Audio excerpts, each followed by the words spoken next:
Magic Bangla টিভির রাত ৯টার সংবাদে আপনাদের স্বাগত জানাচ্ছি আমি নাহিদা। শুরুতেই টেরোজিপি সংবাদ শিরোনাম। সার্কের পুনরুজ্জীবনে আরও কাজ করার আহ্বান প্রধান উপদেষ্টার। আগরতলা বাংলাদেশ মিশনে হামলার ঘটনা তদন্ত ও ব্যবস্থা নেওয়ার আহ্বান পররাষ্ট্র মন্ত্রণালয়ের। ভারতকে বুঝতে হবে এটা শেখ হাসিনার বাংলাদেশ নয়, জানালেন আসিফ নজরুল। বাংলাদেশ অস্থিতিশীল হলে ভারত ভালো থাকতে পারবে না, জানালেন উপদেষ্টা সাখাওয়াত।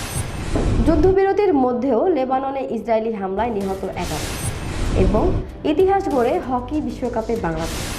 এতক্ষণ শুনছিলেন সংবাদ শিরোনাম, এবার বিস্তারিত। Enjoy the power of speed with a pure racing machine.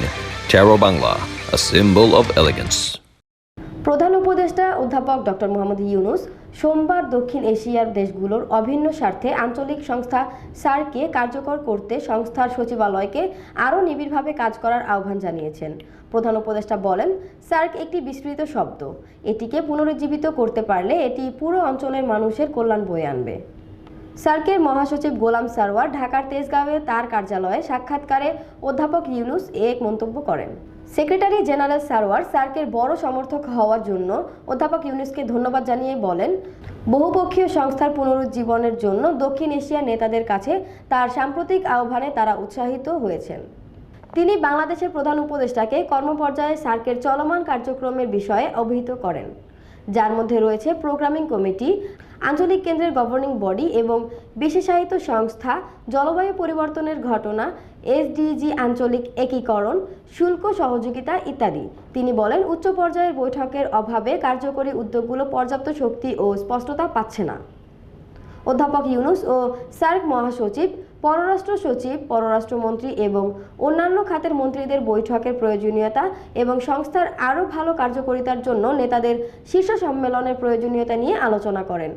মহাসচিব সারোয়ার বলেন, আমাদের অনেক সংস্থার সাথে অংশীদারিত্ব রয়েছে, আমরা সেগুলো অন্বেষণ করার চেষ্টা করছি। অধ্যাপক ইউনূস মহাসচিব সারোয়ারকে বাংলাদেশ, ভারত ও ভুটানের মতো প্রতিবেশী দেশগুলোতে নেপালের জলবিদ্যুৎ রপ্তানির মতো বহুপক্ষীয় বিষয়ে কাজ করার আহ্বান জানান। অধ্যাপক ইউনূস জানুয়ারিতে বাংলাদেশে যুব উৎসবে যোগ দিতে সার্কভুক্ত দেশগুলোর তরুণদের আমন্ত্রণ জানান। ভারতের ত্রিপুরা রাজ্যের আগরতলায় অবস্থিত বাংলাদেশ মিশনে কিছু সংখ্যক বিক্ষোভকারীর পরিকল্পিত হামলার নিন্দা জানিয়ে ভারত সরকারকে দ্রুত তদন্ত করে এ বিষয়ে ব্যবস্থা নেওয়ার আহ্বান জানিয়েছে পররাষ্ট্র মন্ত্রণালয়। গতকাল সোমবার সন্ধ্যায় মন্ত্রণালয় এক বিবৃতিতে জানায়, আগরতলায় বাংলাদেশের সহকারী হাইকমিশনে হামলার ঘটনায় বাংলাদেশ সরকার গভীরভাবে ক্ষুব্ধ হয়েছে। এতে বলা হয়, বিক্ষোভকারীদের পরিকল্পিতভাবে মিশনের প্রধান ফটক ভেঙে ভেতরে ঢুকতে দেওয়া হয়েছে। স্থানীয় আইন প্রয়োগকারী সংস্থার সদস্যদের উপস্থিতিতেই তারা পতাকার খুঁটি ভেঙে ফেলে, বাংলাদেশের জাতীয় পতাকার অবমাননা করে এবং সহকারী হাইকমিশন প্রাঙ্গণ ক্ষতিগ্রস্ত করে। বিবৃতিতে বলা হয়, এটি দুঃখজনক যে মিশন রক্ষার দায়িত্বে থাকা স্থানীয় পুলিশ সদস্যরা শুরু থেকেই পরিস্থিতি নিয়ন্ত্রণে সক্রিয় ছিল না। আগরতলায় সহকারী হাইকমিশনের সদস্যরা নিরাপত্তাহীনতায় ভুগছেন উল্লেখ করে পররাষ্ট্র মন্ত্রণালয় বলেছে, ভারতে বাংলাদেশের কূটনৈতিক মিশনের ওপর এই জঘন্য হামলার একটা ধারা তৈরি হয়েছে। এর আগে গত 28 নভেম্বরও কলকাতায় একই কায়দায় সহিংস হামলা হয়। বিবৃতিতে বলা হয়, আগরতলার এই ঘটনা 1961 সালের কূটনৈতিক সম্পর্ক সংশ্লিষ্ট ভিয়েনা কনভেনশনের লঙ্ঘন। মন্ত্রণালয় বলছে, যেহেতু কূটনৈতিক মিশনগুলো সুরক্ষা দেয়া ভারত সরকারের দায়িত্ব, তাই বাংলাদেশ সরকার ভারত সরকারকে এই ঘটনার পুঙ্খানুপুঙ্খ তদন্ত করে অবিলম্বে ব্যবস্থা নেওয়ার আহ্বান জানাচ্ছে। মন্ত্রণালয়ের বিবৃতিতে পাশাপাশি বাংলাদেশের কূটনৈতিক মিশনগুলোতে যে কোনো ধরনের হামলা প্রতিরোধ এবং কূটনৈতিক বৃন্দ ও তাদের পরিবারের সদস্যদের নিরাপত্তার ব্যবস্থা করার আহ্বান জানানো হয়। অন্তর্বর্তী সরকারের আইন উপদেষ্টা অধ্যাপক আসিফ নজরুল বলেছেন, ভারতের ত্রিপুরা রাজ্যের রাজধানী আগরতলায় বাংলাদেশের সহকারী হাইকমিশনকে নিরাপত্তা দিতে ভারত সরকার ব্যর্থ হয়েছে। তিনি ভারত সরকারের এই ব্যর্থতার নিন্দা জানিয়ে বলেন, ভারতকে বুঝতে হবে এটা শেখ হাসিনার বাংলাদেশ নয়। গতকাল সোমবার রাতে নিজের ভেরিফাইড ফেসবুক পেজে দেওয়া এক পোস্টে আসিফ নজরুল এসব কথা বলেন।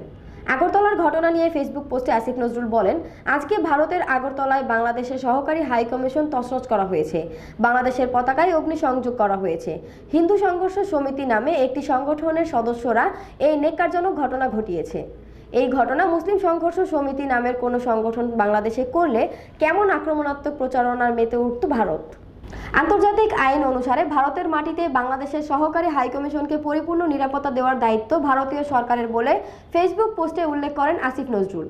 এ প্রসঙ্গে তিনি বলেন, তারা এটি করতে ব্যর্থ হয়েছে, এই ব্যর্থতার নিন্দা জানান তিনি। বাংলাদেশ নিয়ে ভারতের পশ্চিমবঙ্গের মুখ্যমন্ত্রী মমতা বন্দ্যোপাধ্যায়ের মন্তব্যেরও নিন্দা জানান আসিফ নজরুল। এ প্রসঙ্গে তিনি তার পোস্টে লিখেছেন, ভারতের বিভিন্ন অঞ্চলে যা ঘটে সংখ্যালঘু ও দলিত সম্প্রদায়ের ওপর, এর জন্য বরং উল্টো ভারতের লজ্জিত হওয়া উচিত। বাংলাদেশে শান্তি সেনা পাঠাতে জাতিসংঘের কাছে আহ্বান জানাতে ভারতের কেন্দ্রীয় সরকারের প্রতি গতকাল আহ্বান জানান মমতা। পশ্চিমবঙ্গের বিধানসভার অধিবেশনে তিনি এই আহ্বান জানান। ভারতকে উদ্দেশ্য করে আসিফ নজরুল লিখেছেন, আমরা সমমর্যাদা ও সমানাধিকার ভিত্তিক বন্ধুত্বে বিশ্বাসী। আসিফ নজরুল আরও লিখেছেন, শেখ হাসিনার সরকার বিনা ভোটে ক্ষমতায় থাকার লোভে ভারত তোষণ নীতিতে বিশ্বাসী ছিল। তবে ভারতকে বুঝতে হবে, এটা শেখ হাসিনার বাংলাদেশ নয়। এই বাংলাদেশ স্বাধীন, সার্বভৌম ও আত্মমর্যাদাশীল। এই বাংলাদেশ নির্ভীক একটি তরুণ সম্প্রদায়ের।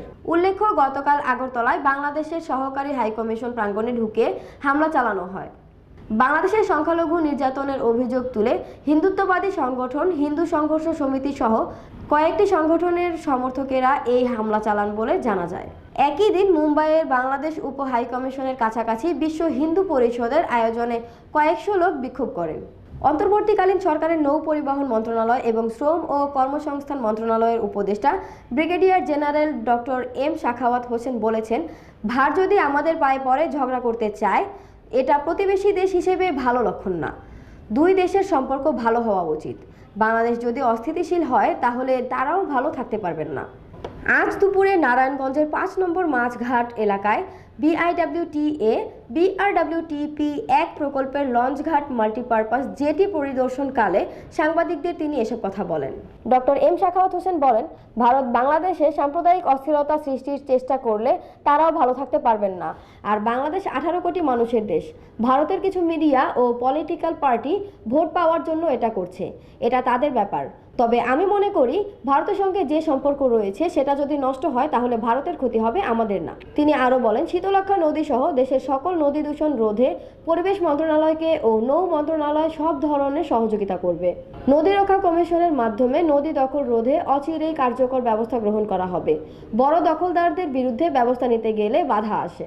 গার্মেন্টস বন্ধে বড় ধরনের ষড়যন্ত্র করা হচ্ছে উল্লেখ করে উপদেষ্টা সাখাওয়াত হোসেন বলেন, যেসব গার্মেন্টস বন্ধ হয়ে যাচ্ছে এখানে শ্রমিকদের দোষ দিলে হবে না। কী ধরনের ষড়যন্ত্র হচ্ছে তা টের পাচ্ছে সরকার। যেসব পোশাক কারখানা ক্ষতিগ্রস্ত এবং যেসব গার্মেন্টসের মালিক পাওয়া যাচ্ছে না, এগুলোর বিষয়ে আগামী সপ্তাহে নির্দেশনা দেওয়া হবে। এ সময় আরও উপস্থিত ছিলেন BIWTA এর chairman comrade Arif Ahmed Mostafa, Narayanganj police super Pratyush Kumar Majumdar ও BIWTA এর পরিচালক আরিফউদ্দিন সহ ঊর্ধ্বতন কর্মকর্তা সহ বিভিন্ন পর্যায়ের কর্মকর্তারা। দর্শক, এ পর্যায়ে নিয়ে নিচ্ছি ছোট্ট একটি টেলিজপি বিজ্ঞাপন বিরতি। ফিরছি কিছুক্ষণ পর, সঙ্গে থাকুন। We believe in speed. We believe in power. We are built to race. Let's start the joy of riding.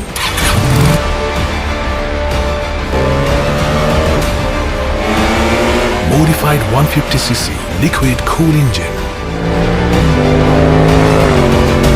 Combined braking system with 3-disc brake. Free flow sports exhaust. Aggressive compacted race design. It's not just another sports bike. It's Taro GP1, pure racing machine. A beginning of a new journey. Product of Taro Bangla, a symbol of elegance. ফিরে এলাম টেলিজপি বিজ্ঞাপন বিরতির পর।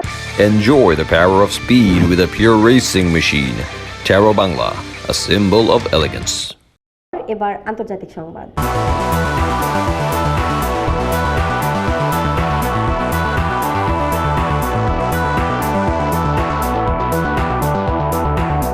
যুদ্ধবিরতির মধ্যেও লেবাননে হামলা চালিয়েছে ইসরায়েলি বাহিনী। এতে কমপক্ষে 11 জন সাধারণ নাগরিক নিহত হয়েছেন। কাতার ভিত্তিক সংবাদ মাধ্যম ও ব্রিটিশ গণমাধ্যম এ খবর জানিয়েছে।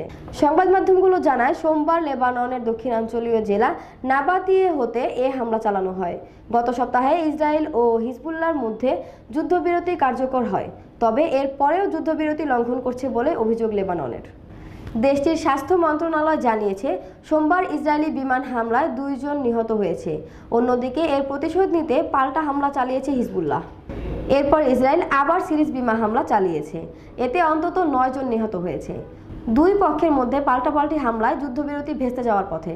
হিজবুল্লাহ জানিয়েছে ইসরায়েলের যুদ্ধবিরতি লঙ্ঘনের জবাবে হিজবুল্লাহ প্রতিরক্ষামূলক হামলা চালিয়েছে। গোষ্ঠীটির অভিযোগ, লেবানন জুড়ে বিমান হামলা, দক্ষিণে বেসামরিকদের উপর গুলি, লেবাননের আকাশসীমায় ড্রোন এবং জেট উড়ানোর মাধ্যমে ইসরায়েল বুধবার থেকে কার্যকর হওয়া যুদ্ধবিরতি লঙ্ঘন করেছে। দর্শক, এবার খেলার খবর।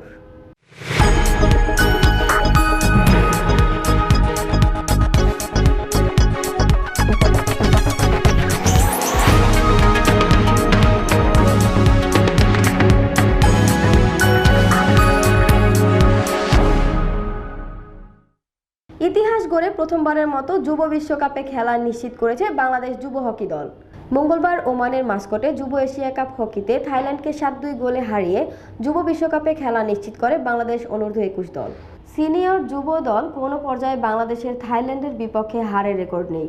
আজ জিতলেই বিশ্বকাপ, এমন পরিস্থিতিতে বাড়তি চাপ ও অতিরিক্ত আত্মবিশ্বাস দূরে রেখে নেমেছিলেন বাংলাদেশের খেলোয়াড়রা। মাঠে বেশ স্বাভাবিক খেলা খেলেই কাঙ্ক্ষিত জয় এনেছেন মওদুদুর রহমানের শিষ্যরা। এর আগে স্বাগতিক ওমানকে হারিয়ে জুনিয়র এশিয়া কাপ শুরু করে বাংলাদেশ। পরের ম্যাচে বড় ব্যবধানে হারে হকির অন্যতম ফেভারিট পাকিস্তানের কাছে। গ্রুপের তৃতীয় ম্যাচে মালয়েশিয়ার বিপক্ষে 2-2 স্কোর লাইন নিয়ে টার্ফ ছাড়ে বাংলাদেশ অনূর্ধ্ব-21 হকি দল। গ্রুপ পর্যায়ের শেষ ম্যাচে চীনের বিপক্ষে ছিল নাটকীয় এক ড্র। বাংলাদেশ নিজেদের গ্রুপে তৃতীয় হয়েছে সেই ম্যাচের সুবাদে। তাতে সমীকরণ দাঁড়ায় থাইল্যান্ডের বিপক্ষে জয় পেলে বিশ্বকাপে উড়বে বাংলাদেশের পতাকা। তাই হলো শেষ পর্যন্ত। 7 গোলের জয়ে বিশ্বকাপে নিজেদের জায়গা নিশ্চিত করল বাংলাদেশের আগামী দিনের হকির প্রতিনিধিরা। শেষ করার আগে শিরোনামগুলো আরও একবার। সার্কের পুনরুজ্জীবনে আরও কাজ করার আহ্বান প্রধান উপদেষ্টার। আগরতলা বাংলাদেশ মিশনে হামলার ঘটনা তদন্ত ও ব্যবস্থা নেওয়ার আহ্বান পররাষ্ট্র মন্ত্রণালয়ের। ভারতকে বুঝতে হবে এটা শেখ হাসিনার বাংলাদেশ নয়, জানালেন আসিফ নজরুল। বাংলাদেশ অস্থিতিশীল হলে ভারত ভালো থাকতে পারবে না, জানালেন উপদেষ্টা সাখাওয়াত। যুদ্ধবিরতির মধ্যেও লেবাননে ইসরায়েলি হামলায় নিহত 11 এবং ইতিহাস গড়ে হকি বিশ্বকাপে বাংলাদেশ। এই ছিল আজকের সংবাদ। পরবর্তী সংবাদ দেখার আমন্ত্রণ জানিয়ে শেষ করছি এখনকার সংবাদ। ভালো থাকুন, সুস্থ থাকুন, ম্যাজিক বাংলা টিভির সাথেই থাকুন। ধন্যবাদ।